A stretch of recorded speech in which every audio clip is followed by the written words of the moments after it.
2024 மோடிக்கு தனிப்பெரும்பான்மை கிடைக்காதனால, அப்போ இபிஎஸ் என்ன முடிவு பண்ணார், பாஜகவினுடைய எழுச்சிக்கு காரணமே மோடி தான்.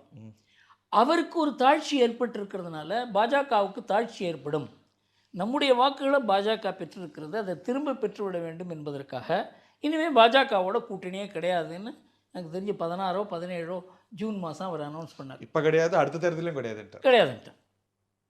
இல்லை இப்போ கிடையாதுன்னு சொன்னது தேர்தலுக்கு முன்னால். நான் சொல்லுது 26 தேர்தலுக்கு கிடையாதுன்னு சொன்னேன். 29க்கும் கிடையாதுங்கிறத அறிவித்தேன். அதே தெரியல, எனக்கு ஞாபகம் இல்லை.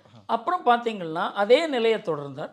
அந்த ஒரு உதயகுமாரா யார், ஜெயக்குமார் ஜெயக்குமார் பேசிக்கொண்டே இருந்தார். நவம்பரில் 13, 14, 15 3 நாளில் 4 இடத்துல பாஜகவுடன் கூட்டணின்ற பேச்சே கிடையாது. மகாராஷ்டிரா எலெக்ஷனில் பாஜக ஜெயித்தாங்க, அதுக்கப்புறம் வாயத்தர்கள. டெல்லியில் ஜெயித்தாங்க, அதுக்கப்புறம் அவர் பேரில் ப்ரெஷர் வர ஆரம்பிச்சது கட்சிக்குள்ளே. பாஜக அவர் பேரில் ப்ரெஷர் போட்டிருக்க முடியும் என்றால் 24லேயே செய்திருக்க முடியும், அதற்கு பிறகு செய்திருக்க முடியும். அதற்கு காரணம் பாஜகவினுடைய வெற்றி தான் அவருடைய கட்சியில் அவர் பேரில் ஒரு ப்ரெஷர் உருவாக்கியதே தவிர. சார், நான் இதை என்ஜினியர் பண்ணுறதுக்கு வாய்ப்புகள் இருந்ததா இல்லையா? வாய்ப்புகள் இருந்ததுனால தானே அது உருவாகியது. அதனால் என்ஜினியர் பண்ணுறதுனா யாரை என்ஜினியர் பண்ண முடியும்? உங்கள் கட்சியில் இருக்கக்கூடிய மூத்த தலைவர்கள் யார் என்ஜினியர் பண்ணாங்க?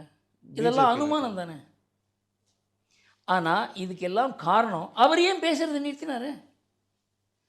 16ஆம் தேதி நவம்பருக்கு அப்புறம் பாஜகவுடன் கூட்டணி கிடையாது என்று அவர் பேசவே இல்லை. ஏன்? காரணம் வெளிப்படை.